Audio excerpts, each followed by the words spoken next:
prepare to race onto the field. Everything is riding on this football game. So there's a special intensity, a special urgency.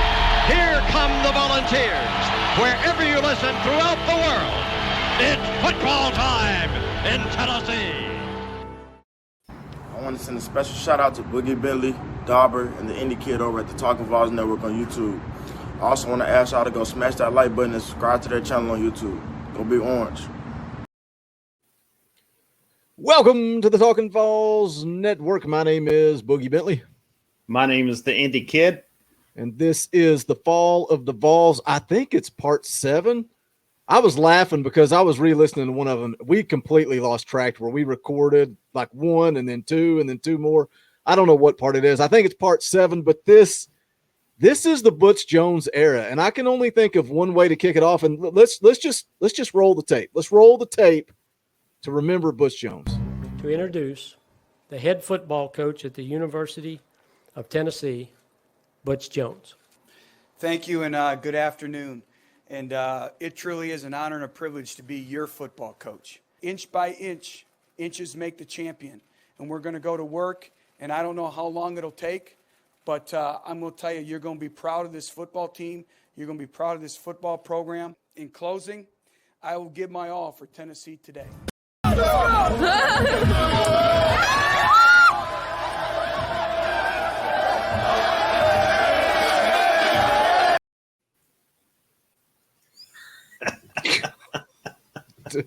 Let me just come out of the gate swinging right out.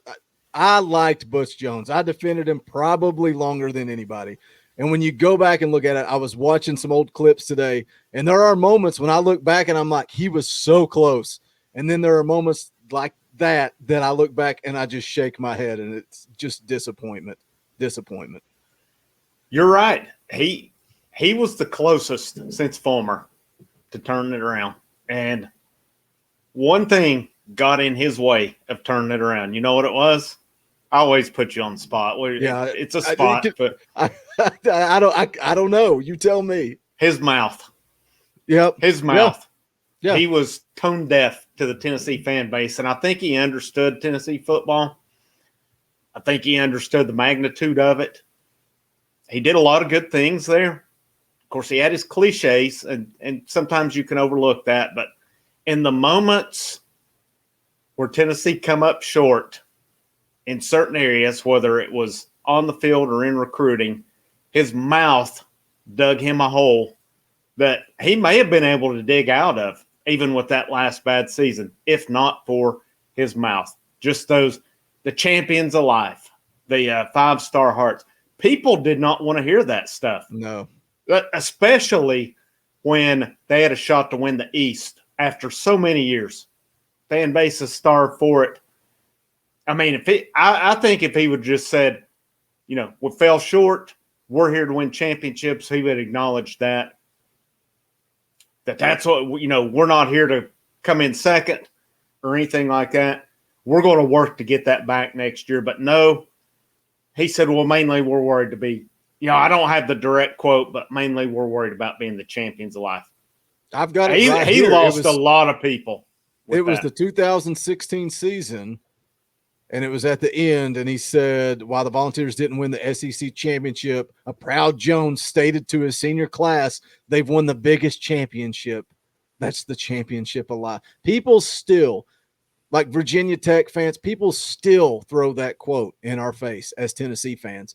And I think the guy was insecure. I truly do. I believe he was insecure. He was in over his head. I think he is a good football coach, but I don't know that he could have ever got it done at Tennessee. And I'll even go this far.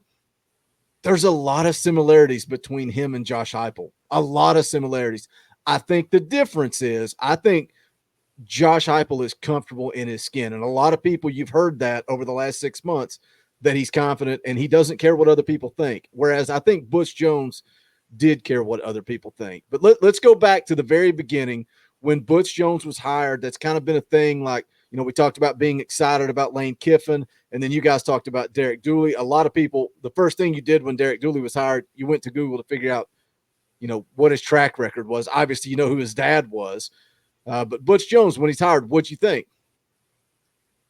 At that point, I know Charlie Strong, it was believed that Charlie Strong was going to be the coach. And then it turned out he wasn't the coach. The groomers had started during that time. Yeah, I can't remember how far people got into it, but with Jones, one thing people brought up was, well, Derek Dooley beat Jones while he was at Tennessee. I think people held that against him. But looking at his track record, one negative was he always followed Brian Kelly at Central Michigan and Cincinnati, but he did maintain that Cincinnati program and he won championships. And I think out of probably all the hires that Tennessee's made since Fulmer, Jones was, in my opinion, maybe the most qualified due to that. He had won at each level he'd coached at. He wasn't my number one choice, but I thought it was a decent hire. I thought it had a chance, and I still maintain, like you and I said, he's the closest one to having it turned around. We talked about during the Fulmer era how he had, Phil had so many highs and lows, especially towards the end. It seemed like he went up and down. And Butch Jones had a lot of highs down there in Knoxville. And, I'm the same as you. When he got hired, that's the number one thing you hear is that he followed Brian Kelly, both the Central Michigan and Cincinnati. But like you said, he won conference championships, and he had Tennessee in position to compete for SEC championships. But let's go back and let's look at that first season, 2013. They finished 5-7. They didn't go to a bowl game, but I'll never forget that game against South Carolina. That people were calling it a signature win. Would you call a win against South Carolina really a signature win? You got to look back at the time South Carolina was ranked in the top 15, but that was a big time win for Butch Jones in that first year. And also when you look at that season, they went 5-7. That was a brutal schedule. They had a brutal schedule that year. I think in that year it was a really good win. You talk about the schedule. They played number 2 Oregon. Third game of Jones' tenure in Oregon, got blown out. At number 19, Florida, they had a real shot to win. That was the infamous Nathan Peterman game where he started, and bless his heart, he was horrific that game. I think if Justin Worley plays that game, they had a real shot to win it. But then you started to see some progress. They beat South Alabama. It was a close game. I'm not talking about that one. But then the next week, number 6, Georgia. Was that not the Pig Howard game? Went to overtime, yep. Pigs diving in, fumbled out, and Georgia win. That year, JP and I had season tickets. And so I witnessed a lot of those moments. But yeah, that was a big one. And again, opportunities. Year one against number 6 Georgia. And they had a chance to win it. I was actually there for the South Carolina game, too. That was me and some old buddies of mine went. It was just kind of, we'll go watch. Didn't really expect much. And then you had the long pass to Marquess North, and then they went down and Pilardi kicked the field goal to win. I thought it was a big win, but honestly, it got negated when they turned around and lost to Vanderbilt because that was a murderer's row. Number 6 Georgia, number 11 South Carolina, number 1 Alabama, number 10 Missouri, number 9 Auburn. What a stretch right there. And, I'm counting 7 ranked teams when they played them, and 6 of them were top 15. Florida was 19 when you played them. The Vanderbilt game was questionable. That was the game where Tennessee stopped Vanderbilt on 4th and short, and then they reviewed it and spotted the ball for Vanderbilt, and Vanderbilt scored to win the game 14-10. That's still a sore spot because I think Tennessee won that game. There was not disputable evidence to overturn that, yet they found it. And so it kind of negated the South Carolina game. But there was a little bit of progress in that year. We didn't know what we had going into year 2. No, and I think that's the thing, again, about Butch Jones. You always had that little bit of hope. Because even though they went 5-7 and they didn't make it to a bowl game, you go back to that Georgia game, the Pig Howard, stretching out that you were talking about. that's a game you look back and say Tennessee they had an opportunity to win that game. And then, of course, losing to Vanderbilt's never acceptable. But when you sit back and look at it, that's 2 games. They could have easily been 7-5 versus 5-7 and gone to a bowl game in year 1 of the Butch Jones era. So I don't know if I was making excuses, but after that first year, I felt okay. I felt all right. They had a ton of quarterback issues that first season. That wasn't Jones' first year. Wasn't Josh Dobbs a freshman? Yeah, I was going to, when you flipped it back, I was going to look at recruiting here. That was when, going into that season, he flipped Josh Dobbs from Arizona State on signing day or either signing day eve. And they also had Riley Ferguson, who ended up transferring, going to Memphis. But going back, other shows you've mentioned, and you mentioned this numerous times on your videos, talking about Tennessee's current situation. Your big example you've used a lot is Nathan Peterman going to Pitt. Who would have thought here? Well, Riley Ferguson left, went to Memphis, lit it up. Now, I don't know if he's still in the pros or not or what he's done, but I know at Memphis people question a lot of times, like, man, how do we let this guy go? Because he just tore it up. But, yeah, in that year you had Justin Worley started the year. Peterman took over toward the end of the Oregon game. I think he led a score, maybe a couple scores. He started the Florida game, and wow. And then Worley took back Worley over. Started to pick back up when he took back over. He did. He got hurt, and then that's when Dobbs came in. But Dobbs, again, true freshman, just wasn't ready. He looked like it.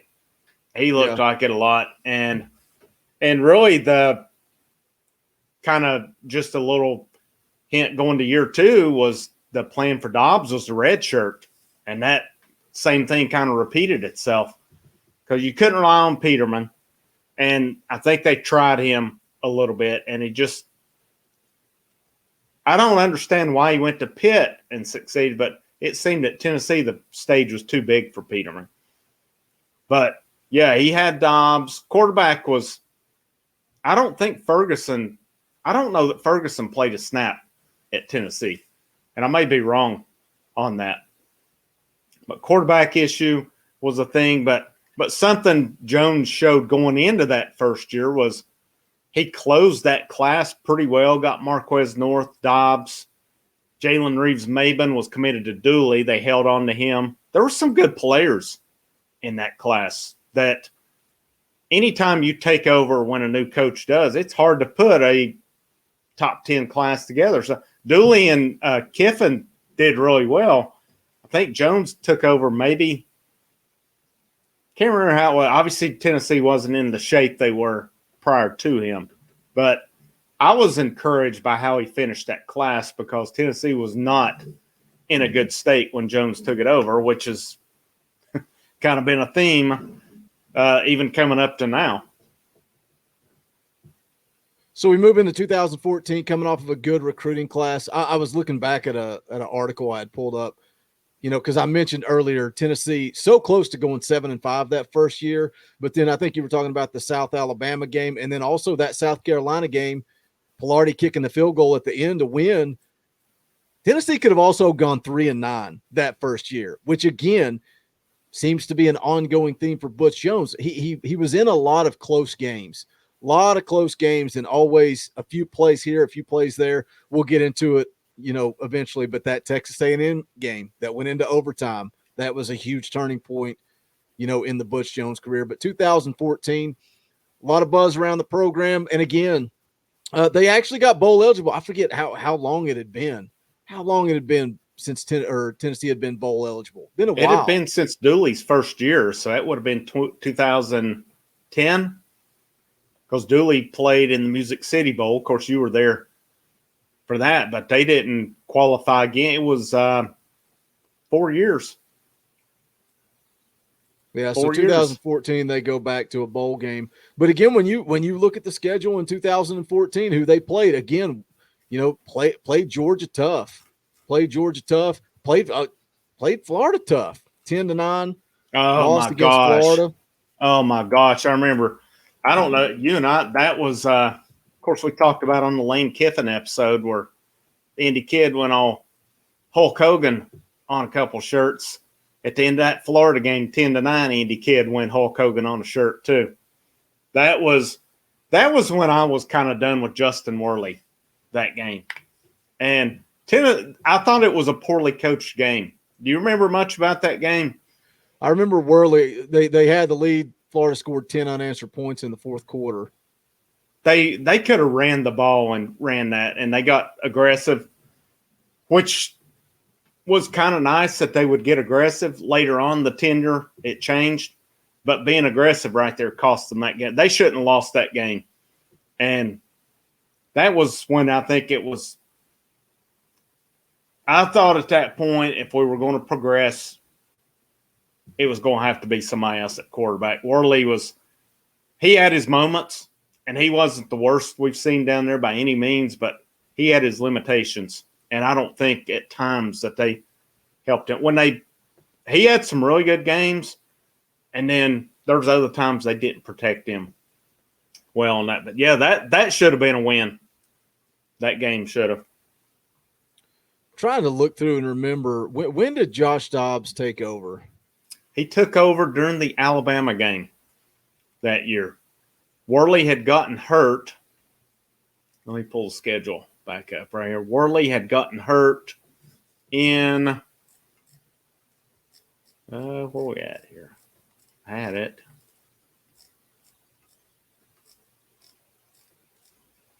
Utah State. Let's see. They played at Oklahoma, at Georgia. Yeah, like I said, played at Florida, Chattanooga, at number 3, Ole Miss.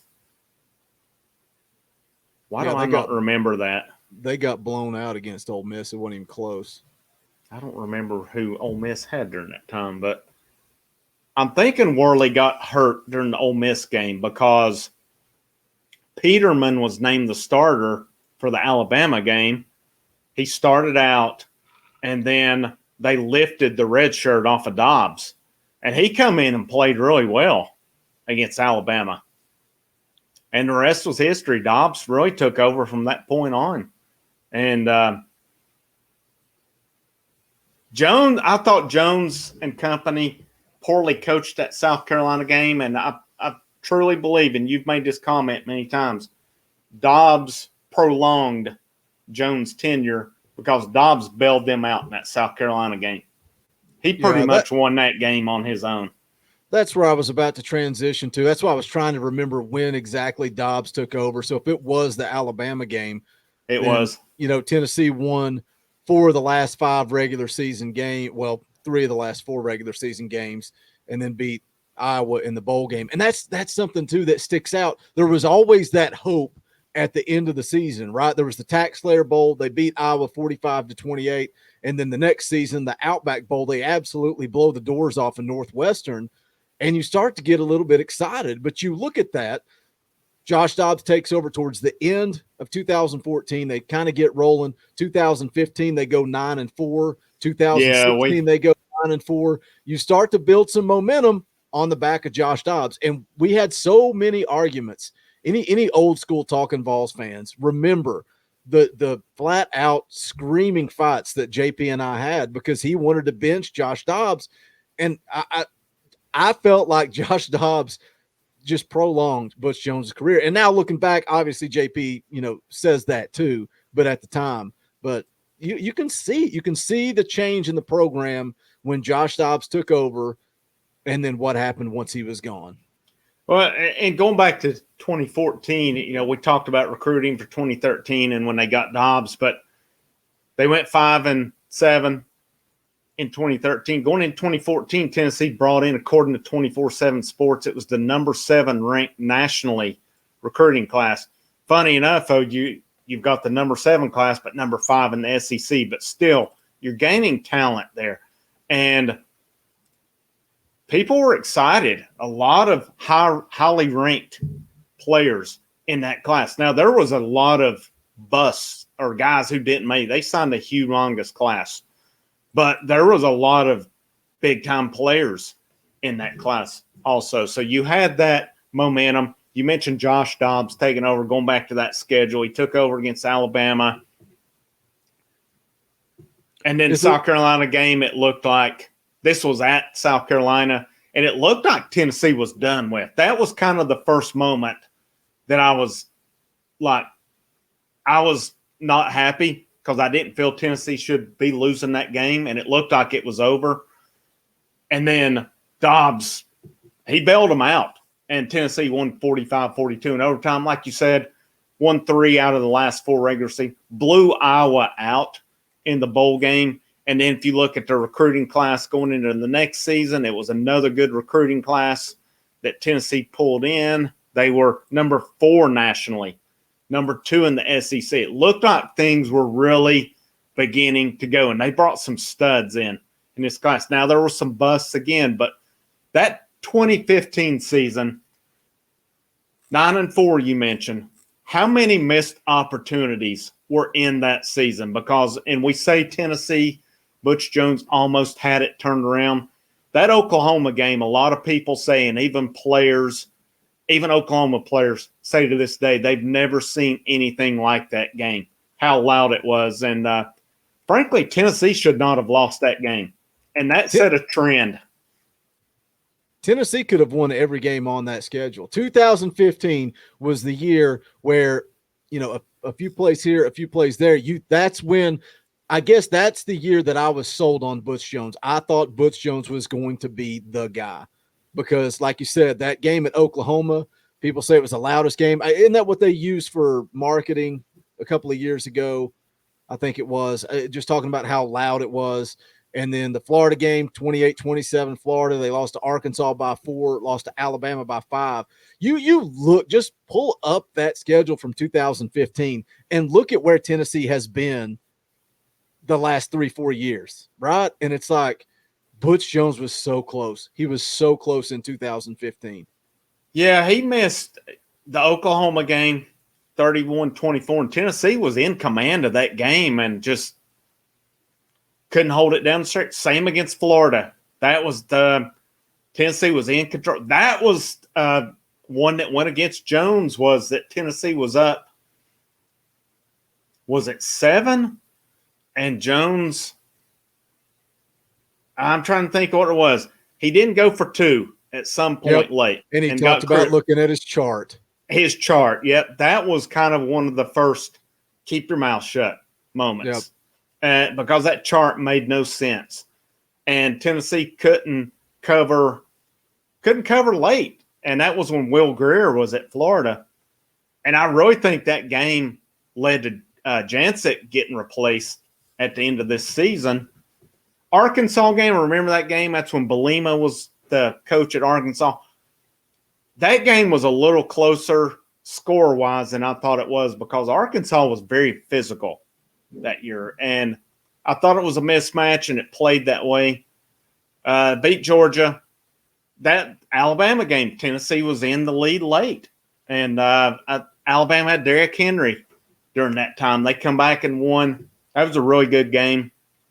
They didn't lose anymore. I would venture to say, worst case, Tennessee should have been 11-2 that season. But if that's the case, if they're going to a bowl game 10-2, they would have had something better than the Outback Bowl. That was a good bowl, and they blew Northwestern out, just smoked them. But they would have had I would imagine, one of like a Sugar Bowl or something along those lines. Florida and Oklahoma losses should have never happened. And I'm like you. I thought, yeah, we're getting there, even though that there were some missed opportunities. But at the end of this season, 2 moves changed the trajectory of the program. Fired Dave Lawson as strength coach and got rid of John Jancic at the end of the season and brought in Shoop. Those 2 moves totally changed Tennessee football, and I don't feel they recovered from it because Lawson, I remember in that year, Alabama beat Tennessee 19-14. Alabama players going into, I can't remember if Alabama won the national championship or played for it, but they said, a lot of them said the toughest team they played was Tennessee. And basically they didn't want to see Tennessee again.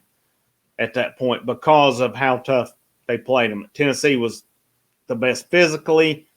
They were a very physical team outside the Arkansas game. Very good shape.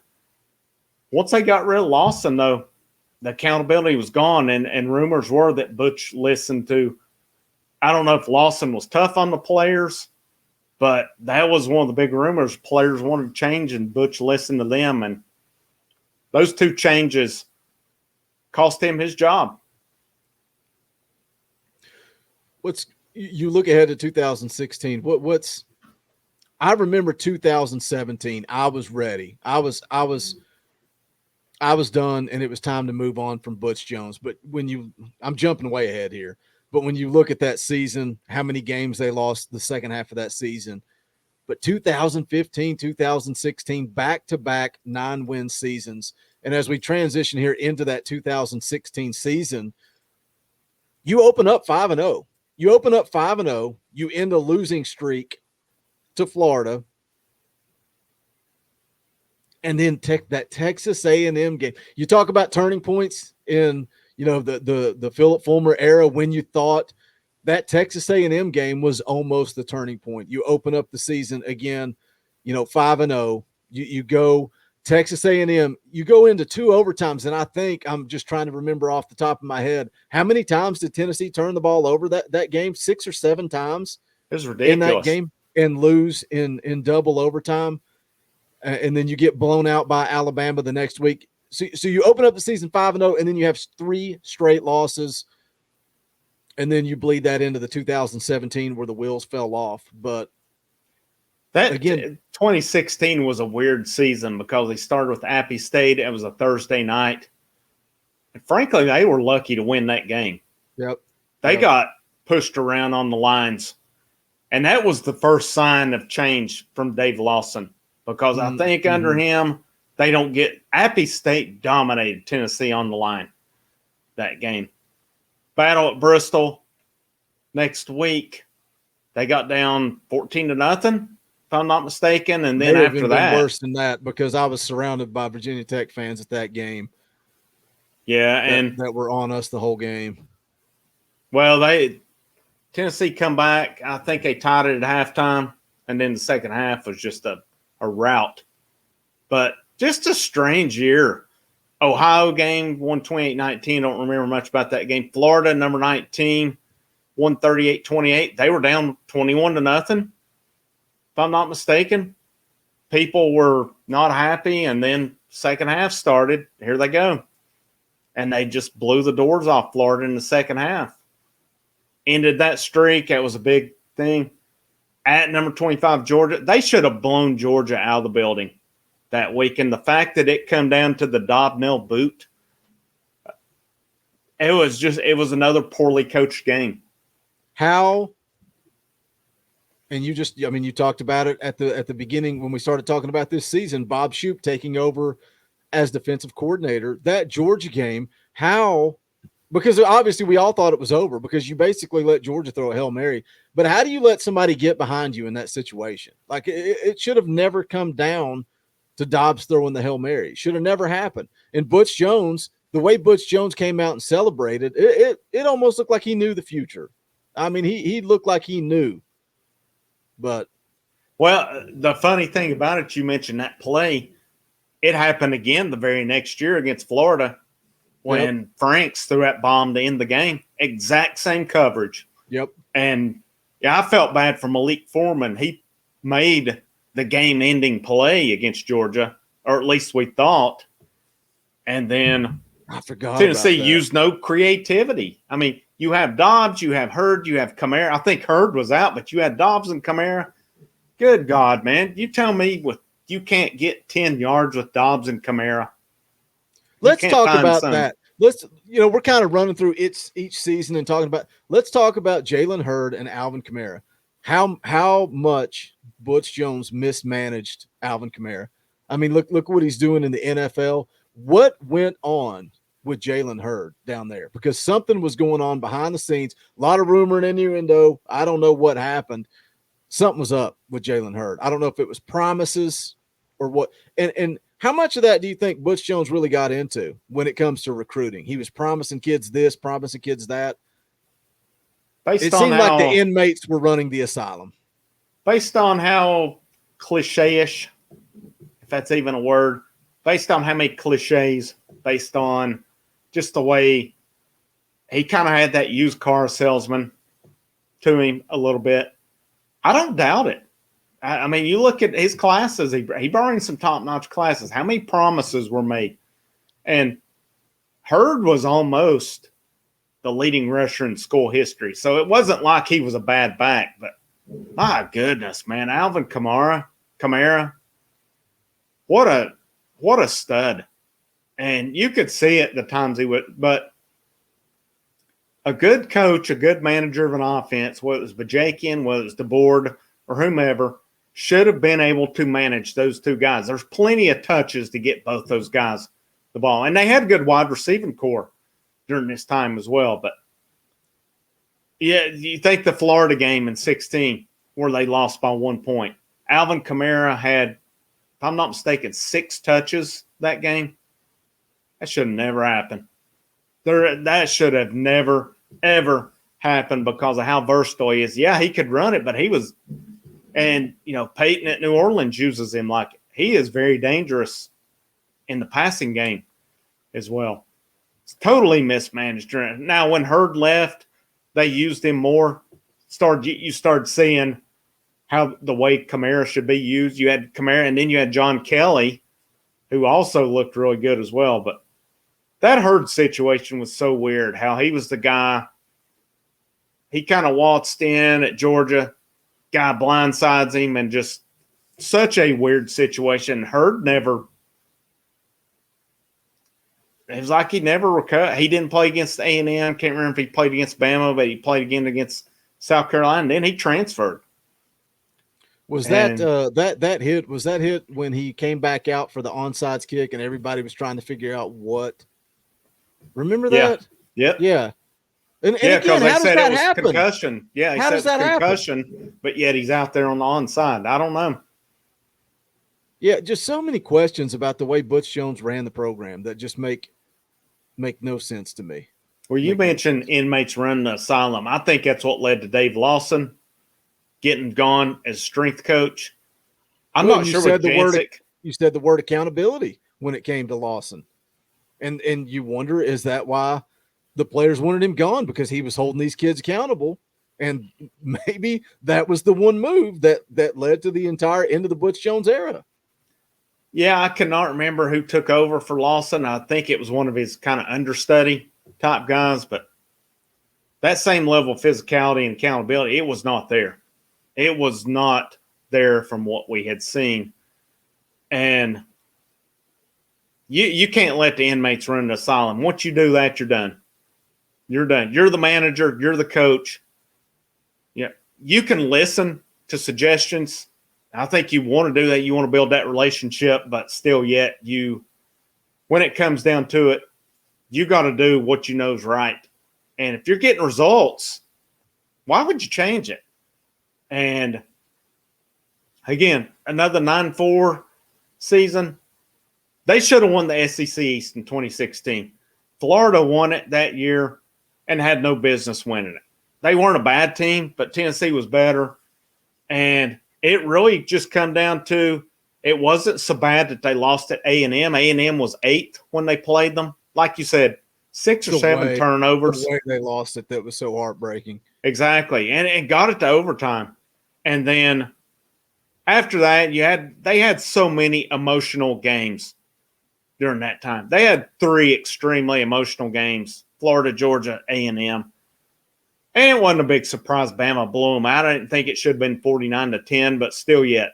You got to think the emotional roller coaster was crazy.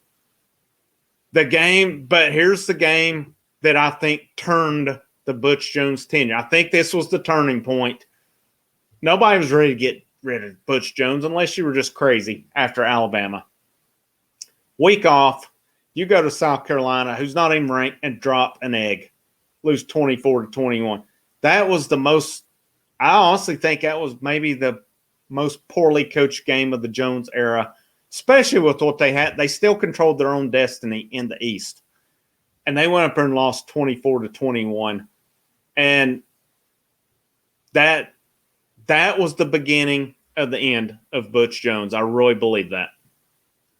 And that's not even mentioning Vanderbilt just lighting them up at the end of the season also. That's not even including that. But that South Carolina game was the beginning of the end.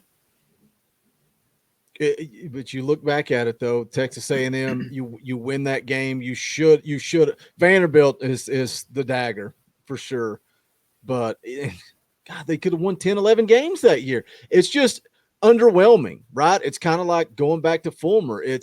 You're so close, but you're underwhelming. But as we start to kind of not wrap up, we still got a ways to go. But as we start to put the bow on the Butch Jones era, Texas A&M, you talk about the emotion and then losing to Vanderbilt. You roll into the 2017 season, and I'm going to put you on the spot, but this is a big, huge, fat softball that I'm lofting up to you so you can answer it. What's the missing piece going into 2017? Josh Dobbs. Josh Dobbs. He's gone, and the wheels fall off. So I love to play the game where I say, guys, drop into the comment section. Let me know what you think. Did Josh Dobbs prolong Butch Jones' career? How many times did he bail out Butch Jones? You go into the 2017 season without him, worst season in school history, 0-8 in conference play, almost lost to Georgia Tech, almost lost to UMass. I mean, just you in all honesty, you 24-10 against Southern Miss. Just an absolute disaster of a season. That one of the themes we've had along the way in Fulmer's last year, he hired Dave Clawson. Total, you've mentioned it many times. That was a system that was going to take 3 years from what we've gathered on it. Derek Dooley last year replaces Justin Wilcox with Sal Sinceri. Another total change of system. Mike DeBoer, he left. I'm wondering if he wasn't. That was another case. I think Jones listened to the fans. People didn't like Mike DeBoer. I didn't think he was the greatest. He wasn't that bad. But replaces him with Larry Scott. First-time offensive coordinator. The offense was an absolute train wreck and a disaster. And that was the final nail in the coffin for Butch Jones. I remember going into that season, another big thing was Dave Hart retired. John Curry took over. Butch Jones obviously was not a John Curry guy. They were doing the Big Orange Caravan. They did it down at the Farmers Market in Kingsport. Wife and I went to it.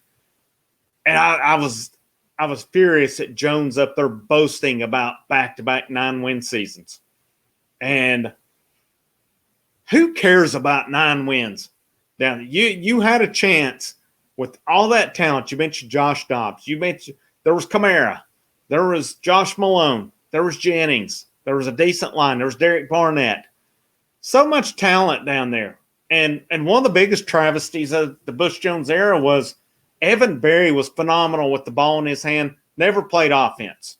He wasted away at safety, never played hardly. When he'd get in, I mean, he returned the interception like 100 yards against Northwest. Evan Berry should have been on offense and would have been another big-time playmaker they would have had on that offense. But you went 9-4 in 16. Inexcusable. People were done with Jones because of the champions of life. And I want to look at the recruiting class coming in that season. That would have been 2016. And I think this was the year recruiting kind of phased out a bit. They went to 14th nationally. So this was a big drop-off. Had some good players come in during this time.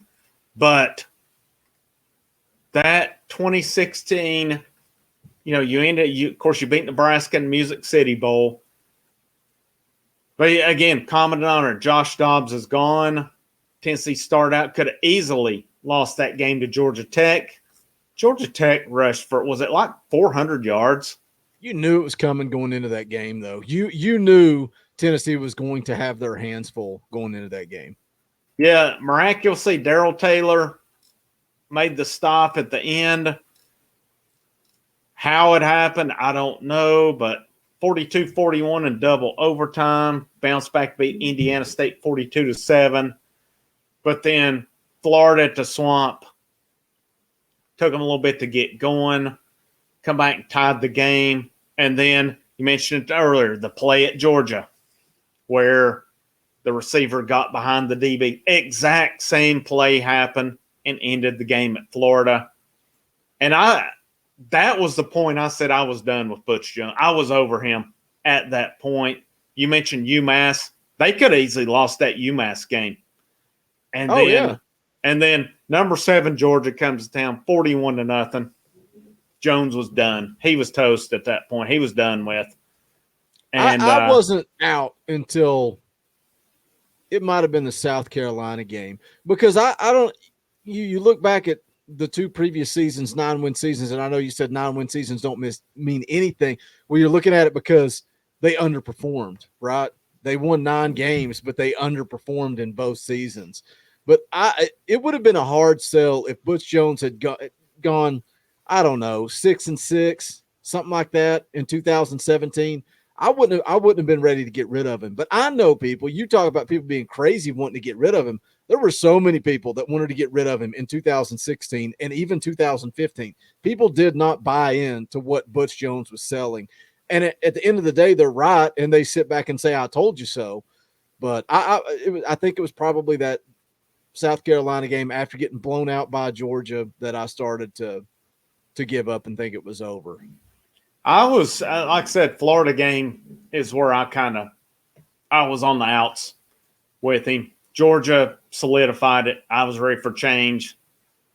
After that, especially when he lost to South Carolina, and they were inside the 5-yard line, and Garantano couldn't complete a pass that would have won the game. And they had John Kelly during that time and did not ride him enough like they should have. John Kelly was a really good player at Tennessee also.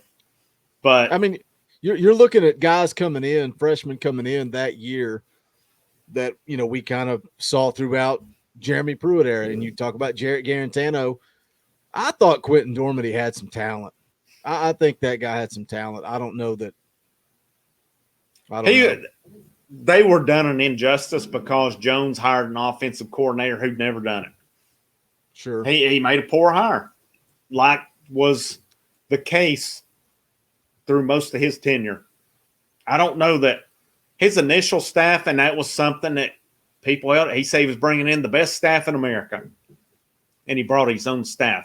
Not that was bad, but there were some good coaches on his earlier staffs, but that didn't really get a lot of credit. They did. No, but he brought some coaches that didn't have any business being in Knoxville either, and that hurt him. I think Bajakian was okay, not great, but he had some other decent coaches. But let's look at, the Bob Shoop hire was considered a top-notch hire, though. Even though it didn't work out, he was considered one of the best defensive coordinators in the country. And for whatever reason, it just did not work out. It's an interesting theme, though, that you bring up, going back and talking about Bill Fulmer last season. Clausen comes in, and, we talked about Derek Dooley and Sunseri, and, then we talk about now Larry Scott coming in as the offensive coordinator. Do you think that's because the head coach, they're on the hot seat, somebody's got to be the scapegoat, they make that move, and then it's it buys them one season? And it's not worked out. It's not worked out because you're on the way out the door and you bring a guy in, like you said, that's going to take, going back to Fulmer, an offense that's going to take multiple years to install. And it's just the writing's on the wall at that point. Well, I know a lot of people weren't happy with the DeBoard hire. When DeBoard was brought in after Bajakian went to the NFL, people thought Jones could have did better. I don't think DeBoard, again, I don't think DeBoard was that bad. And maybe not the greatest in the world. He had his moments where I really questioned, but he had other games where he called some really good games. Now, Larry Scott did not call a game worth of crap in his year down there. And Yeah, I don't know. It was. I really think too, though, that 16 season, had they won the East like they should have, Jones would have. I think Jones would have gotten a pass on 17. Maybe not. I don't know. It was awful. That was but, a bad year. Yeah, and you had a new AD as well. So that it was you can't have that kind of year, first year with a new AD who did not hire you. So maybe I'm wrong. Well, like I said, I always considered myself a Butch Jones guy, and even going back and kind of taking some notes and kind of reliving all this stuff, I really wanted that guy to succeed. Whereas Jeremy Pruitt, looking back at him, he just seems like a prick. Jeremy Pruitt just seems like a prick. Whereas Jones, I think he's insecure. I think he was in over his head. But man, I just wanted him to succeed. Derek Dooley, I support every coach. I really do. And I'm probably guilty of hyping up Josh Heupel, but I want him to succeed. And until he fails on the field of play, I'm going to be behind the guy. And then I'll turn on him like this. If Josh Heupel doesn't succeed, this channel, the tone is going to change. But that's because I shoot straight. We try to keep it real on this channel. So it is what it is. But I'm not going to crucify the guy until I see what he does on the field. But I really wanted Butch Jones to succeed. I think he was a likable guy.